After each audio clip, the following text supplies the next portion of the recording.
The morning the world changed for Eleanor Vance began with mud on her hem, and a stranger's ring pressed into her palm. It was market day in Belhaven, the kind of grey autumn morning when the sky could not decide between rain and mercy, and the cobblestones of the square glistened with the memory of last night's storm. Eleanor had risen before dawn to carry her mother's mending to the widow Pruitt, then to sell 3 baskets of late apples for coin they could not do without, and she had not eaten since the evening before. She told herself this was ordinary. She told herself, as she told herself every morning, that hunger was simply what an honest life sometimes tasted like. She was stooping to gather a dropped bundle of thread spools, her own clumsiness, nothing more when she saw it. A ring, half buried in the muck between 2 cartwheels, gold catching the grudging light like a coal still breathing beneath ash. She almost did not stop. She had learned, in 19 years of careful poverty, that the world did not leave gold lying in gutters for girls like her. And yet something in her, some old stubborn thread of her father's teaching, God rest him, would not let her walk past it. She crouched, ignoring the stares of the fishmonger's boy, and drew the ring from the mud with 2 fingers, as though it might bite her.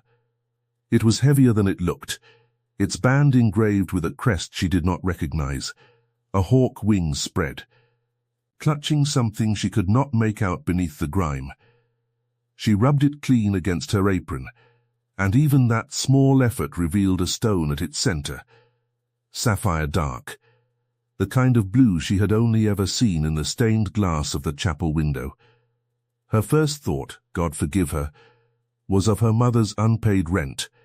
Her second thought, the one that won, the one that always won, because it was the thought her father had left her like an inheritance, more enduring than any coin, was that this ring belonged to someone, and that someone would be missing it with a grief she understood too well, having lost things herself. Has anyone lost a ring? She called, straightening, lifting it above the crowd's indifferent shoulders. A gold ring, with a blue stone. Has anyone lost it? No one answered. The market went on churning around her, oblivious, a river that did not pause for one small stone thrown into it.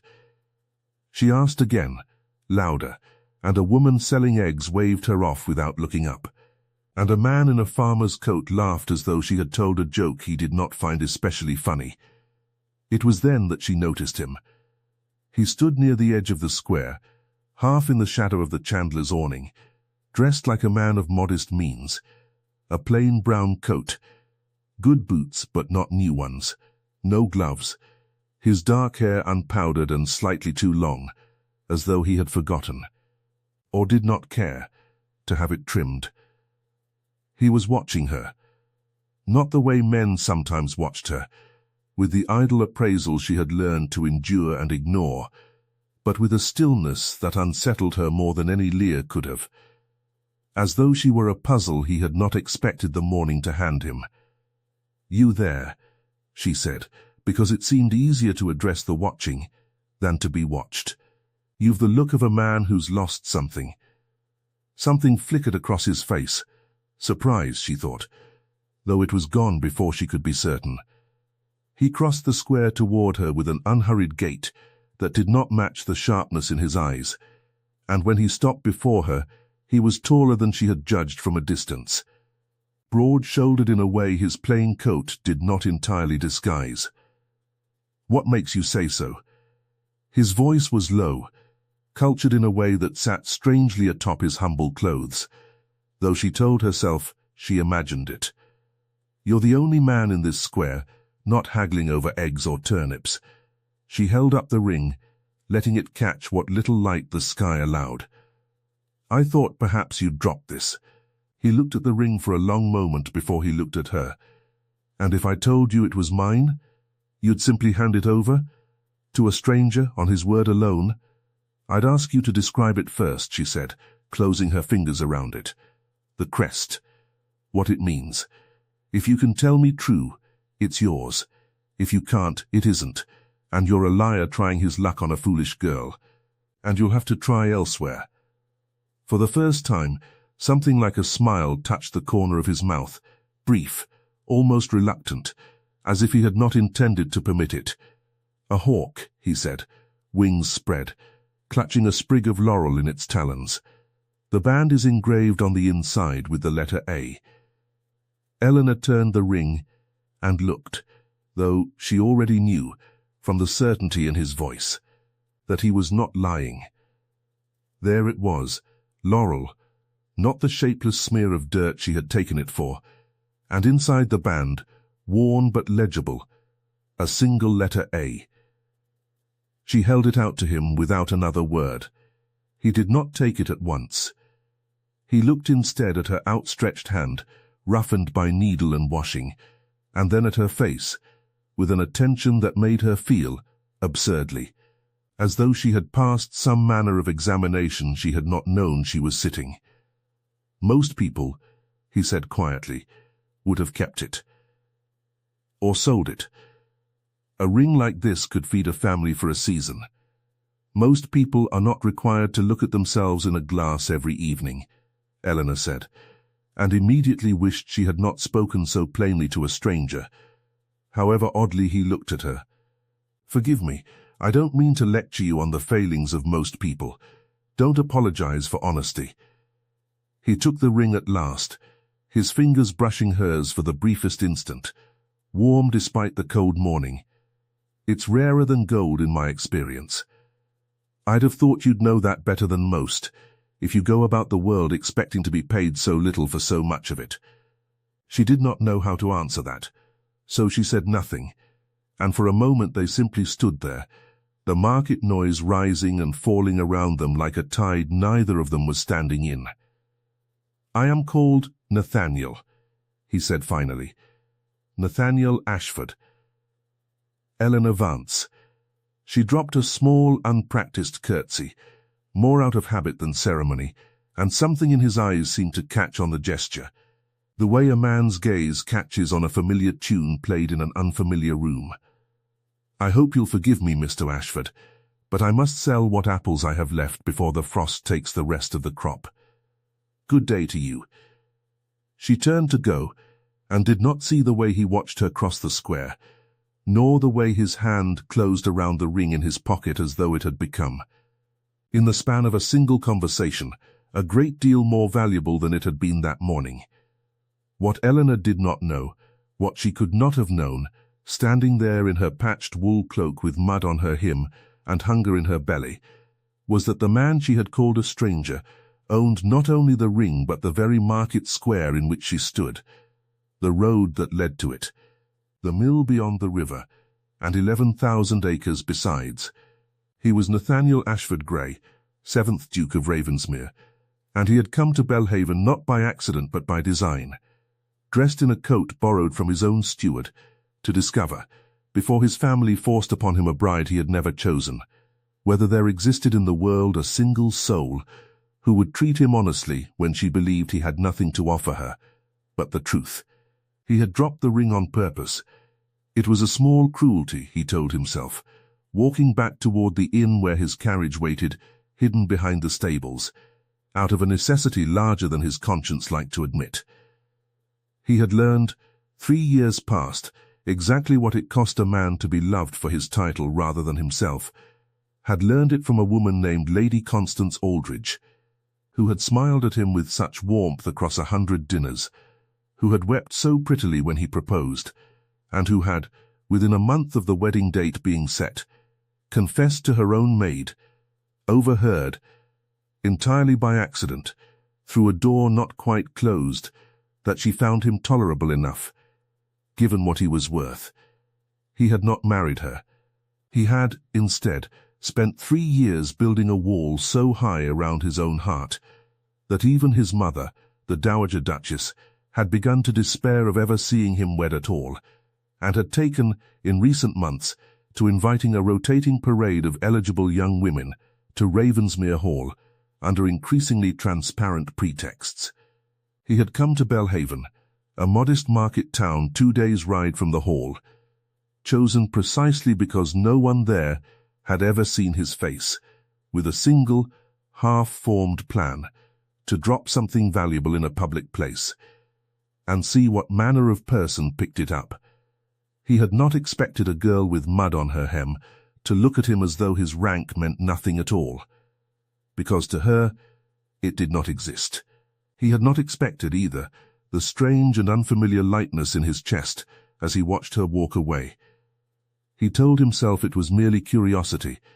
He told himself this again 3 days later, when he found himself once more in Belhaven, once more in the borrowed brown coat, telling his valet Simmons, the only member of his household who knew the truth of where he went on these unexplained absences, that he required rooms at the Boar's Head Inn for a week, perhaps longer, on account of business he did not care to elaborate upon. Simmons, who had served the family for 11 years, and had learned the particular folly of asking his employer questions he did not wish answered, said only, "Very good, Your Grace," and packed a single trunk of plain clothes without further comment. Eleanor, for her part, did not think of the stranger again until she saw him a second time, not in the market, but at the edge of the wood behind her mother's cottage, where he stood examining a broken fence post with the peculiar intensity of a man who had never in his life been required to mend one. "You've wandered rather far from the market, Mr. Ashford," she called, setting down her basket of gathered kindling. He turned, and this time the surprise on his face was unmistakable, and unmistakably genuine. "Miss Vance, I confess I did not expect, that is, I did not know this was your family's land." "It is not much of a land to know," she said, though not unkindly. 3 acres, a cottage, and a fence that has been falling down since before my father died." She studied him a moment. "Are you lost?" "I am often accused of it," he said, with a wry twist to his mouth that she found, against her better judgment, rather charming. "I am staying at the Boar's Head. I find the countryside here agreeable, and I had thought to walk it before the weather turns." It was, of course, a lie, or rather, a truth wearing the clothes of a lie, for he had indeed come to walk this particular stretch of countryside, though not for the reasons he implied. He had come because he had made discreet inquiries at the inn, the sort a gentleman of modest means might make of a girl who intrigued him, and had learned that the Vance cottage lay along this road, and had told himself he was merely curious, merely passing. Merely. "You've torn your coat," Eleanor said, nodding toward a rent along his sleeve where a branch had apparently caught him. "Come in. I'll mend it before you catch your death standing about in the damp." He should have refused. A duke did not permit a market girl to mend his coat with her own hands, did not sit at her mother's scarred wooden table drinking weak tea from a chipped cup, while she stitched with quick, sure fingers and spoke of small things. The weather, the price of wool, her mother's failing eyes, her father's death, 3 winters past, from a fever that had taken half the village with him. He stayed 2 hours. He told himself he stayed, because it would have been rude to leave so abruptly, and he told himself this so firmly that he almost believed it, even as some quieter, more honest part of him understood that he stayed, because he could not remember the last time anyone had spoken to him so freely, without calculation, without the careful arithmetic of what a duke's attention might be worth. "You ask a great many questions for a man who claims to be merely passing through," Eleanor observed, biting off the thread and holding the mended coat out to him. "You give a great many honest answers for a woman who has just met a stranger for the second time," he returned. And she laughed. A real laugh, surprised out of her, and something in his chest turned over entirely. He realized with something like alarm, in a great deal of trouble. Over the following fortnight, Nathaniel Ashford, for so she knew him, and so he continued to let her believe, found reasons to walk that same stretch of road with a frequency that would have raised eyebrows in anyone paying closer attention. He helped mend the fence he had first pretended to examine, working alongside old Tom Rennick, the Vance family's sole remaining farmhand, with a competence that surprised him as much as it surprised anyone watching. For he had never in his life driven a post into the earth, and found, unexpectedly, that he did not dislike it. He learned that Eleanor's mother, Margaret Vance, suffered from a wasting weakness in her lungs that the local physician could not name and could not cure, and that Eleanor rose before dawn each day to earn what coin she could before tending her mother through the long afternoons. He learned that Eleanor had once dreamed of a small school for the village's poorer children, a dream she spoke of only once, quickly, as though embarrassed to have admitted to wanting anything at all for herself. There were small moments in those weeks that Nathaniel would carry with him long after. Moments he did not yet understand were rearranging the very foundation of who he believed himself to be. There was the afternoon a sudden downpour caught them both on the road, and he gave her his borrowed coat without thinking, standing soaked to the skin in his shirt sleeves, while she protested that he would catch his death. And he had laughed, actually laughed, a sound so unfamiliar to his own ears that he barely recognized it, and told her a little rain had never yet killed a man who had something worth walking home to. There was the evening old Tom Rennick's youngest grandson took a fever, and Nathaniel, without being asked, rode 2 hours in the dark to fetch the physician from the next county, and returned muddied and exhausted just before dawn, saying nothing of the errand until Eleanor discovered it from Tom himself, days later, and found she could not quite look at Mr. Ashford the same way again. There was the quiet evening on the cottage step, when Eleanor admitted, almost against her will, how deeply she feared hoping for anything at all.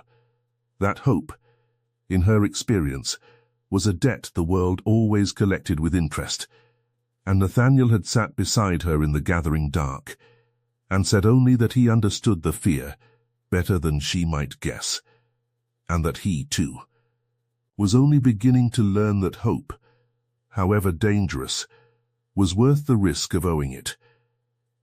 He nearly told her the truth that night. The words had risen in his throat, urgent and unfamiliar, and he had opened his mouth to speak them, and then closed it again, telling himself the moment was not yet right, that she deserved a gentler unveiling than a confession blurted out on a darkened doorstep. He would tell himself the same thing a dozen times more, before circumstance took the choice away from him entirely, and in every quiet hour afterward, he would wonder whether courage delayed was simply cowardice, wearing a more forgiving name. He learned, too, of Josiah Pruitt, the local squire's son, a red-faced young man of considerable land and considerably less charm, who had made it known throughout Belhaven that he intended to have Eleanor Vance for his wife, whether she willed it or no, and who regarded her poverty not as an obstacle, but as leverage. He says my mother's debts to his father could vanish, if I'd only be sensible, Eleanor told him one grey afternoon, not looking up from her mending, her voice carefully flat, in the way of someone determined not to let a wound show. Sensible. As though there is anything sensible about binding yourself for life to a man whose kindness comes stitched to a ledger. And what does your mother say? Nathaniel asked, though something cold and unfamiliar had settled in his stomach at the mention of Pruitt's name, a feeling he did not immediately recognize as jealousy, because he had never before had cause to feel it. My mother says nothing, because I have not told her the full sum of what he offers. Eleanor set down her needle at last, and met his eyes, and there was something fierce in her expression that he had come to look for, without quite admitting to himself that he looked. I will not sell myself, Miss Ashford, however prettily the offer is dressed. My father did not raise me to believe that survival justified any cost. Your father sounds as though he was a remarkable man. He was a poor one, Eleanor said, which most people mistake for the same thing as unremarkable. He was not. He used to say that a man's worth is not what he owns, but what he refuses to become, even when refusing costs him everything. Her voice caught, just slightly, on the last word, and Nathaniel found himself wanting, with an intensity that startled him, to reach across the small table and take her hand. He did not. He had not yet earned the right, he told himself. though a truer voice within him, one he was only beginning to listen to, suggested that what he lacked was not the right but the courage. For taking her hand as Nathaniel Ashford was one thing, and taking it as the Duke of Ravensmere, when the truth finally surfaced, as it eventually must, was quite another. That truth surfaced sooner than he had planned, and in a manner he had not chosen. It was market day again, 3 weeks after the ring, when Eleanor first heard the name. She had gone to Belhaven to sell what remained of the autumn's preserves, and found the square unusually crowded, unusually abuzz, with a particular kind of excitement she recognized from harvest festivals and royal announcements alike, the excitement of people who believed themselves about to witness something significant. "They say he's come at last," the fishmonger's wife was telling anyone who would listen. The Duke himself, if you can credit it, staying not 2 miles from here, and no one the wiser till his own coachman let it slip at the Boar's Head last night, drunk as a lord, begging pardon, drunk as a coachman, I should say. The Duke of Ravensmere, travelling incognito, they say, testing the honesty of common folk, if you please, as though we've nothing better to do than perform virtue for his amusement. Eleanor's basket nearly slipped from her hands. "The Duke," she repeated, her voice strange to her own ears. "Staying at the Boar's Head." These 3 weeks passed, or near enough, the woman confirmed, delighted to have found so attentive an audience. Going about in plain clothes, mending fences and drinking tea in poor folks' cottages, if the gossip's to be believed, and here I always thought dukes too grand to know which end of a spade goes in the ground. The world did not stop turning. Eleanor was aware of this only distantly, as one is aware of facts that no longer seem to matter, because everything in her had gone very still and very cold, the way water stills just before it freezes. Nathaniel Ashford, a hawk clutching laurel. The letter A, engraved inside a band of gold. She had been such a fool. She thought of every tea shared at her mother's scarred table, every hour spent believing that a man of no particular fortune found something worth returning to in her company, in her conversation, in her small and unremarkable life. And she felt something inside her chest crack cleanly in two, the particular pain of discovering that a kindness she had trusted completely had been all along an experiment conducted upon her without her knowledge or consent. She did not cry in the square. She had learned long ago not to give the world that particular satisfaction. She simply gathered what remained of her composure, sold her preserves with a steadiness that cost her more than anyone watching could have guessed, and walked home along the same road where a duke had once pretended to examine a fence post he had never intended to mend. She found him there again that very afternoon. Of course she did, for he had not yet learned that his secret had unravelled, and came whistling up the lane with an ease that struck her, now as almost obscene in its carelessness.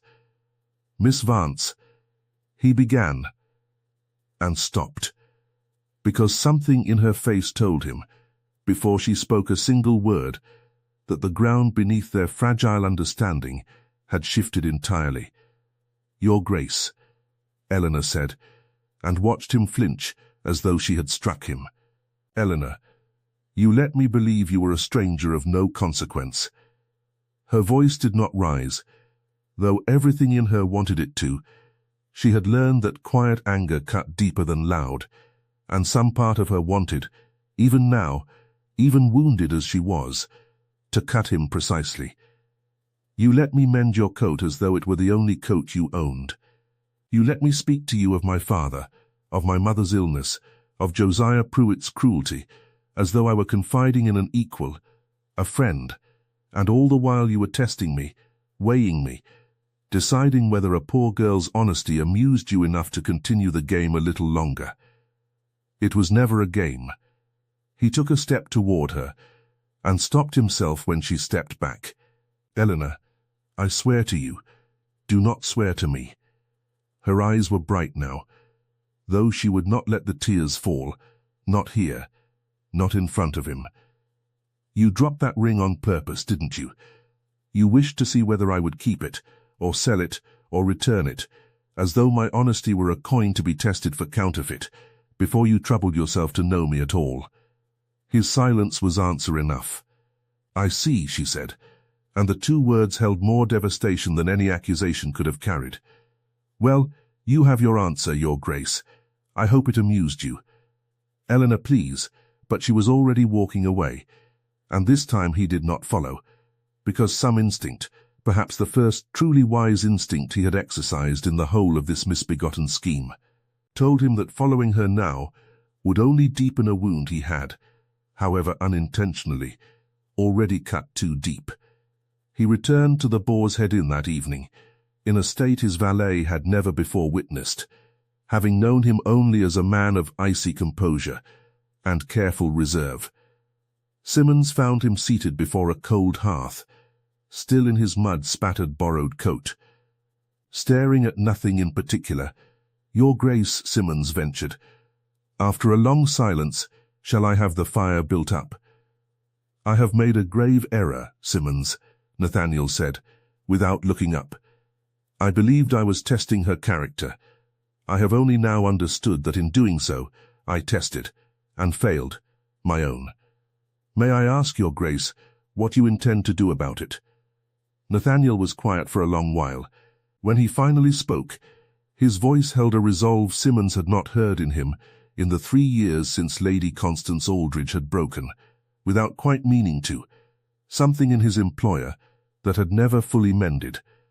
"I intend to prove to her that what began as a test became, somewhere along the road between the market square and her mother's cottage, the truest thing I have ever felt for another person.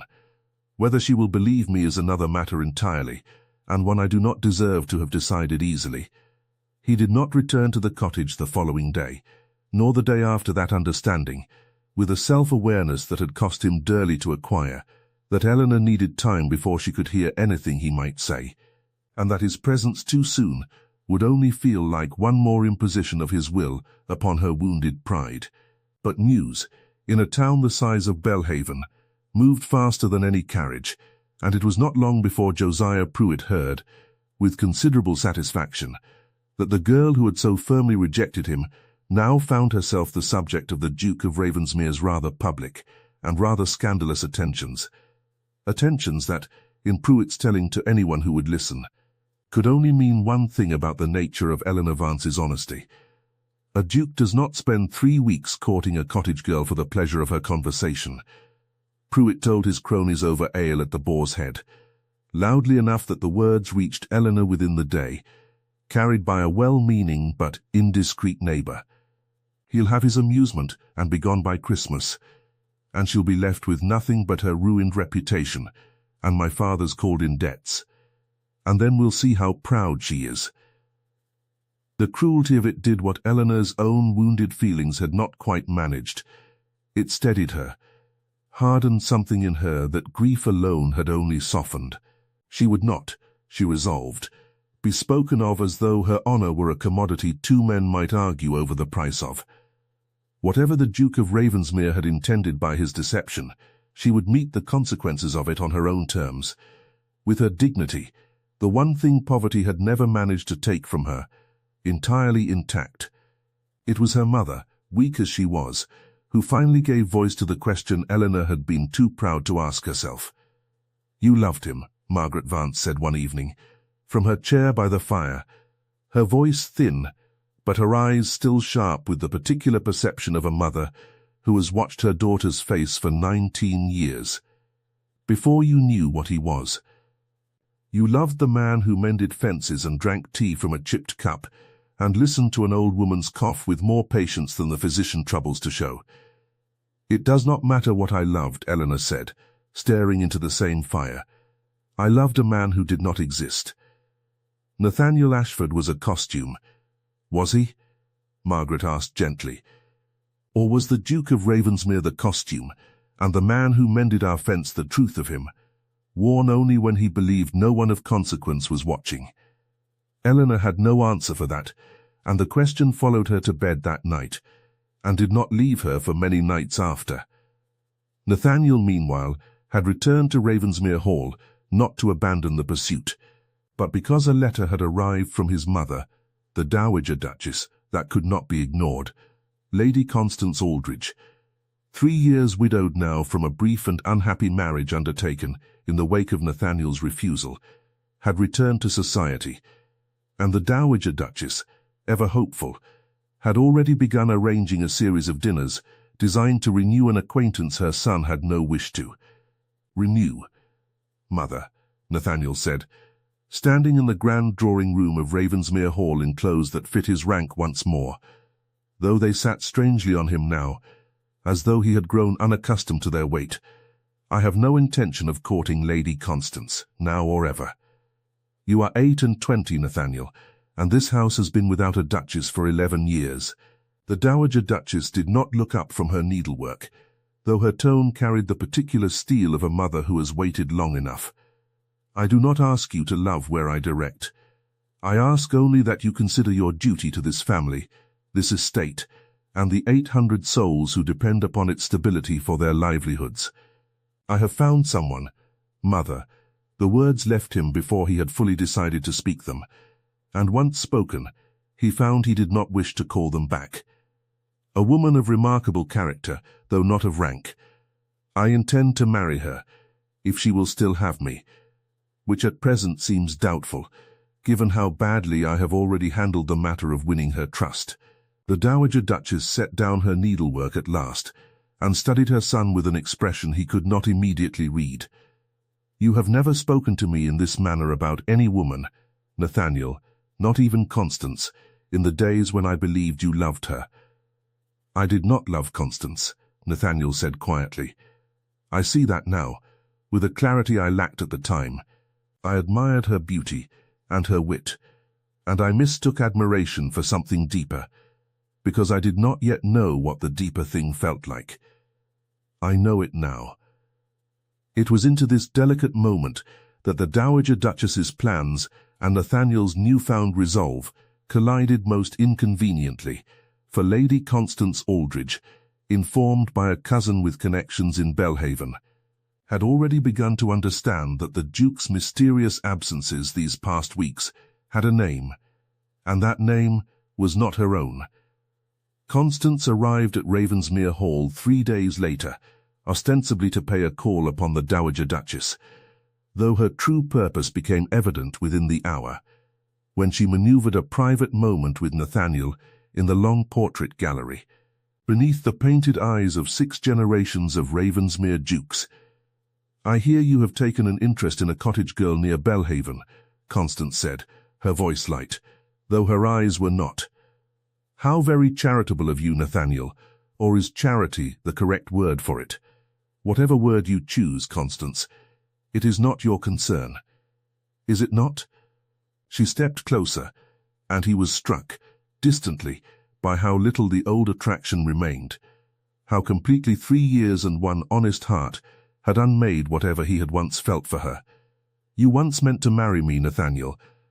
I wonder if this girl knows what became of that arrangement, or whether you have told her that your affections, once given, have a habit of proving less permanent than they appear. I never gave you my affection, Constance. I gave you my trust, which you broke within a month of my proposing, and I have spent 3 years learning the difference between the two." He held her gaze steadily. "Eleanor Vance has never asked me for anything, has never once inquired after my fortune or my title, and returned a ring worth more than her family's yearly income to a stranger she believed had nothing to offer her in exchange but honesty. I will not have her spoken of in the same breath as a bargain I am relieved I never struck." Constance's composure slipped, just slightly, at the sting of the comparison, and she left Ravensmere Hall within the hour, her purpose entirely unaccomplished, though not before ensuring, through a note dispatched to an acquaintance in Belhaven, that a rather unflattering account of Eleanor Vance's supposed ambitions reached the ears of the town before the week was out. The rumor took root quickly, as rumors about the poor and the powerful always do. By the time Eleanor heard it, that she had schemed for months to entrap the Duke, that she had known his identity from the very first day, and played the innocent country girl to draw him in, that her mother's illness was itself a fabrication designed to win his sympathy. The story had travelled further than any truth could easily overtake. She was in the market square of all places, when Mrs. Pruitt the widow, usually so kind, refused to meet her eyes over the exchange of mended linens, and the fishmonger's wife, who had once been so eager to share gossip, now whispered it instead, behind a raised hand, in a manner clearly meant to be overheard. Scheming little things she heard, not quite quietly enough. Playing at poverty to catch a duke. Well, we'll see how far play-acting gets her when he tires of the joke. Eleanor's hands trembled as she gathered her basket, though her face remained composed through sheer force of will.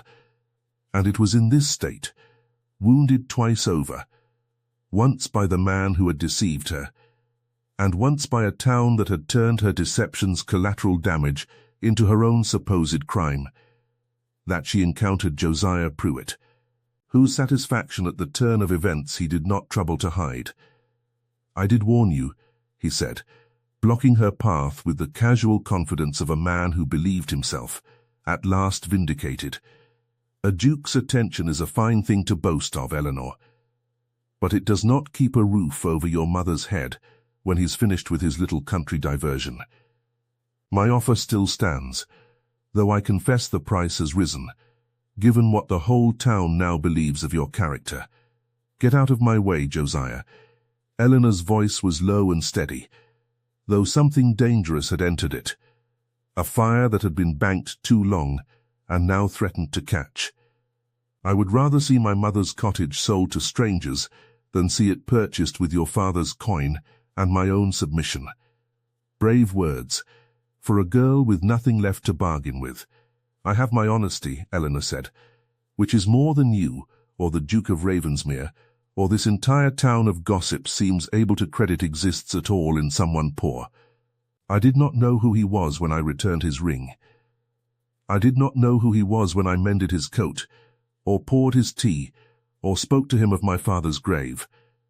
I have done nothing, Josiah, that I need be ashamed of, and I will not stand here and let you or anyone else convince me otherwise."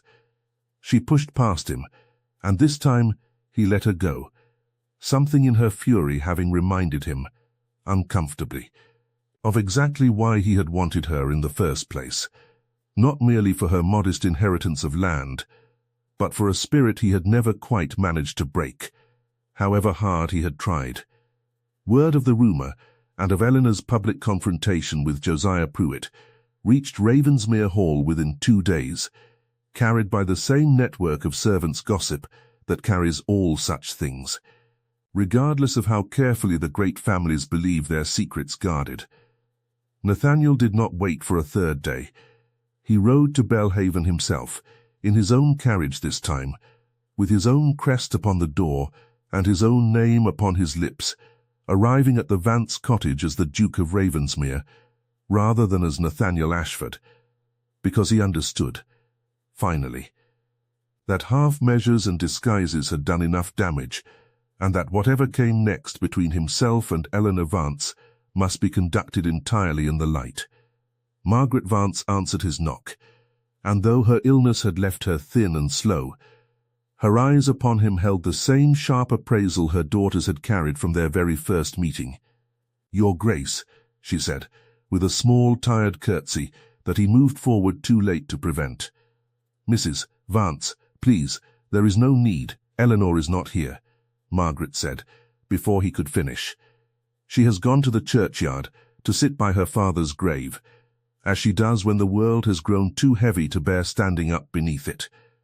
I will not tell you whether to follow her, Your Grace. I will only say that if you go, you had better go prepared to give her the whole truth, and nothing dressed up prettier than it deserves to be, because my daughter has had enough of pretty dressings this month to last a lifetime."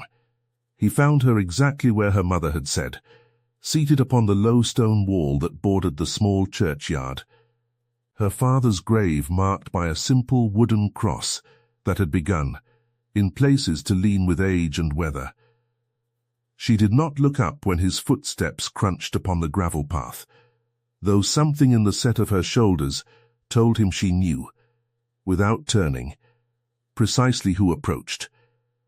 "Have you come to test me again, Your Grace?" Her voice was flat, exhausted in a way that struck him harder than anger would have.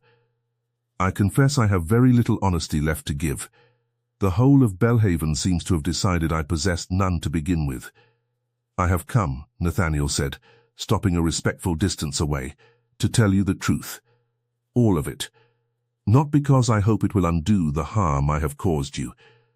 I do not believe any amount of truth can fully undo that, but because you deserve to hear it plainly, without disguise, from a man who has finally understood the difference between testing someone's character and simply trusting it."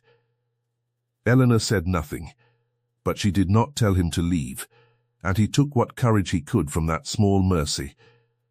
"I dropped that ring on purpose," he began. 3 years ago, I was engaged to a woman I believed loved me, and learned, before the wedding, that what she loved was my title and my fortune, worn like a mask over indifference for the man beneath them. It broke something in me that I did not know how to mend, and I told myself, in the years since, that I would never again risk my heart on a woman who had not first proven her honesty, had nothing to gain from it. So I devised a foolish, cruel test, and I dropped a family ring in a market square, and I watched to see what a stranger would do with it. And I passed your test," Eleanor said, still not looking at him. "Congratulations, Your Grace. I hope the demonstration was satisfying.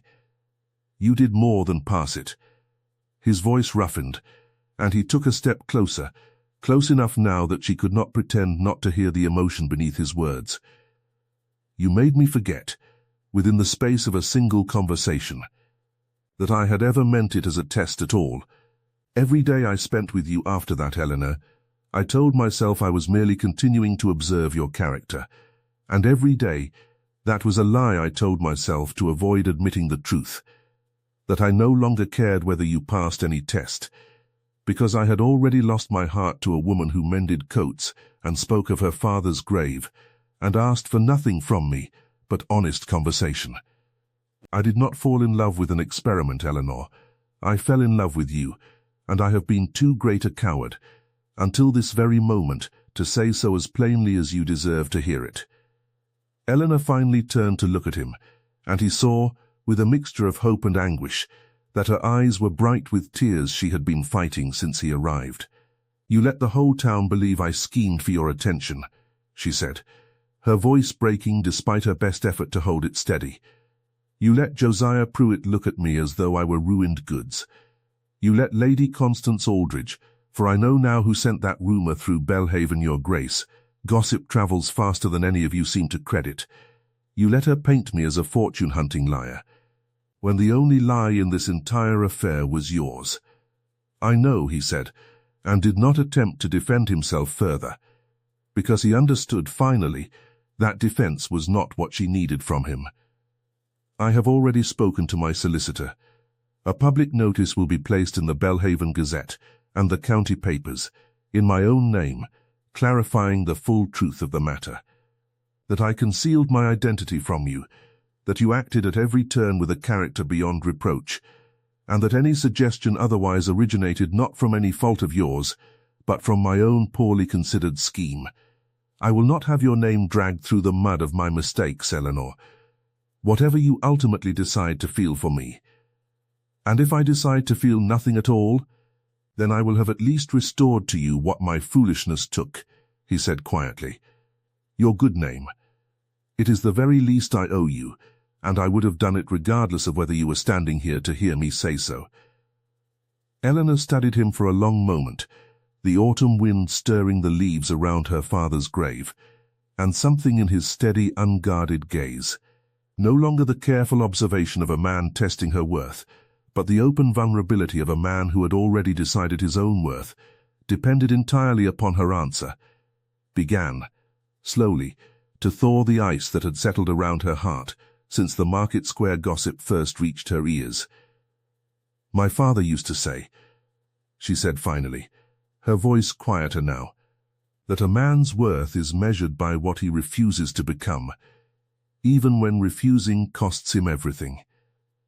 You told me that story yourself did not surprise you when I shared it with you weeks ago, and I wonder now whether you already understood even then that you were being tested against a standard you had set for yourself and had not yet met. I have thought of little else these past days, Nathaniel admitted. I refused 3 years ago to marry a woman who did not love me for myself.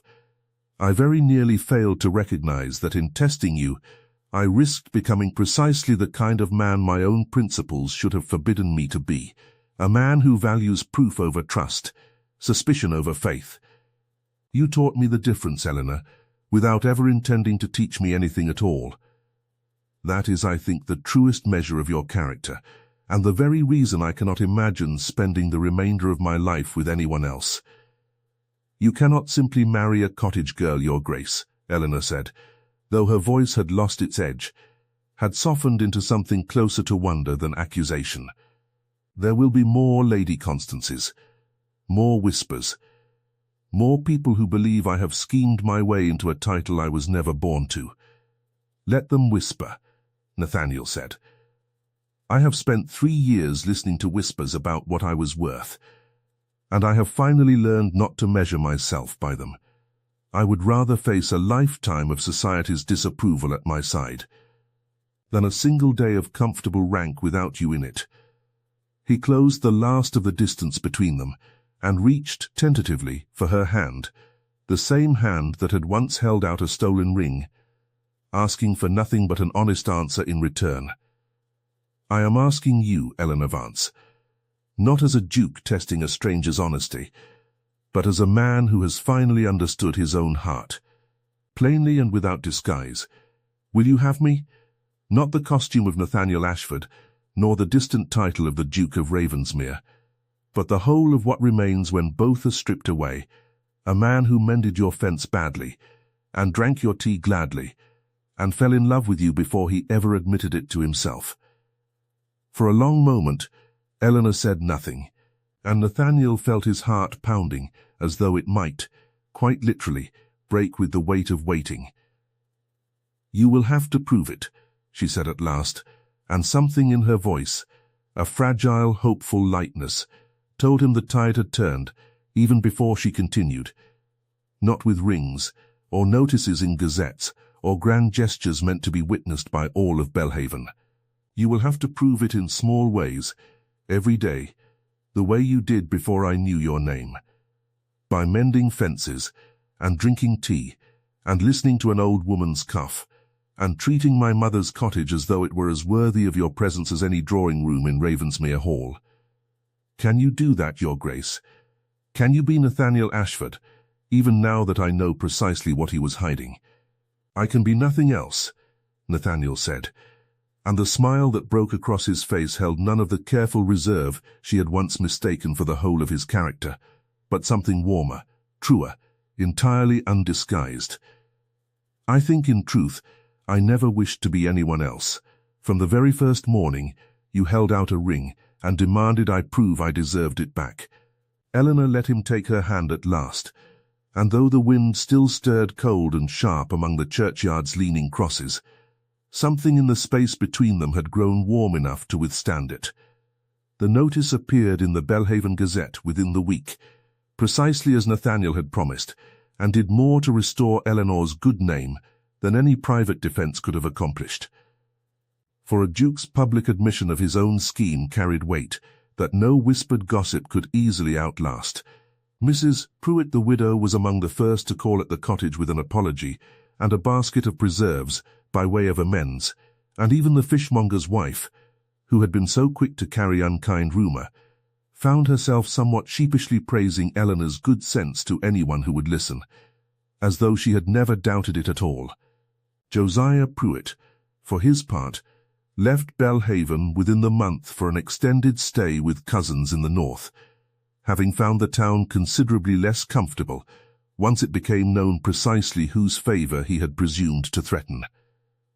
Lady Constance Aldridge sent no further notes, having received, through channels of her own, a rather pointed letter from the Dowager Duchess of Ravensmere, making plain that any further interference in her son's affairs would be met with a coldness from which Constance's social standing might not easily recover. The Dowager Duchess herself, upon meeting Eleanor for the first time, summoned to Ravensmere Hall for what Eleanor had expected to be a formal and frosty inspection, found herself instead disarmed within the first quarter hour by a young woman who neither flattered her nor feared her, but answered her searching questions with the same plain, unadorned honesty that had first undone her son in a muddy market square. "You do not ask me for anything," the Dowager Duchess observed, near the end of their conversation, studying Eleanor with an expression that had softened considerably since the interview began. "Not for jewels, nor position, nor even reassurance that my son loves you as he claims." "Why is that, Miss Vance?" "Because I learned long ago, Your Grace, that asking for things one has not earned invites disappointment," Eleanor said. "I would rather earn your trust slowly and keep it honestly than demand it quickly and lose it the moment I prove unworthy of the demand." "You will make a fine Duchess," the Dowager Duchess said, and there was no reservation left in her voice at all. "Rarer, I think, than the position itself, you will make an honest one, which this family has sorely lacked for longer than I care to admit."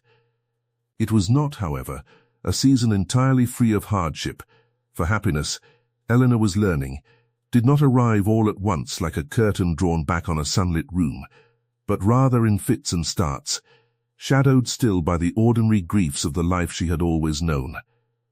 In the depths of that winter, before the betrothal had even been formally announced to the wider county, Margaret Vance's wasting illness took a sudden and frightening turn, her breath growing so shallow one bitter January night that Eleanor sat beside her mother's bed until dawn, certain each rattling exhale might be the last, while the physician Nathaniel had summoned from London, for by then he had abandoned all pretence of modest means, and spared no expense that might ease her mother's suffering, worked through the night with a grim, focused urgency that offered little comfort of its own.